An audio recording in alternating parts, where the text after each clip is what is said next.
Hey guys, time for Daily Share. Today is Friday, April 10th. Thank you for spending your time with me. I hope this blesses you in some way. Just want to share something with you that's been on my heart today, and that's Proverbs 17 and 22.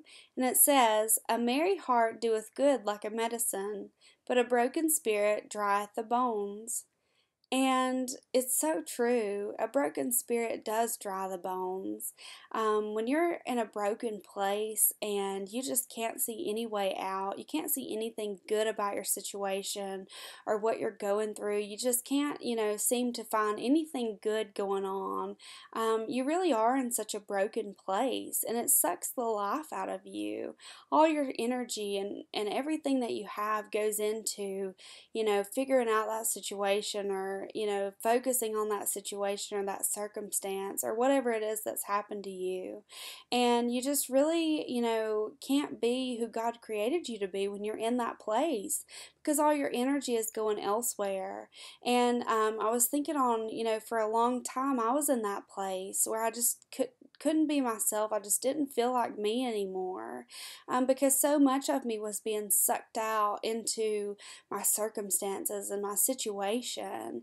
And it was only until I began to, have a merry heart, like this verse says, that it does good like a medicine. It was only when I began to get that merry heart that I began to rise above the situation and have a different perspective. Because when we begin to think on the things of God, when we begin to think on how good He is, how powerful He is, how many things He's already brought us through, it just uplifts us. It just changes our perspective. And instead of looking from the bottom up, and trying to find a way out, we're looking from the top down on our situation and our circumstance, and we're seeing really how small it is to God. Because when we look through His eyes and we look with that mind of Christ, we look with the perspective of Christ on our situation and our circumstance, once we have risen above that, when we get our merry heart and we were thinking on all the good things of God and who He is and how powerful He is and how much bigger He is than anything that can come against us, when we begin to think on those things, then we can look down on our situation and say, you know what? That is so small to God. That is nothing for Him to fix that. It looked impossible from my perspective, down in the situation, in the middle of the circumstance. It looks impossible. But when I begin to look from up here, when I look down on that situation or that circumstance, it just seems like something that's so easy for God to do. And it's something so easy for Him to handle and to fix that mess because it's nothing for Him to do that because He's God. And I just think that it's so wonderful to have a merry heart. It really does just change your perspective.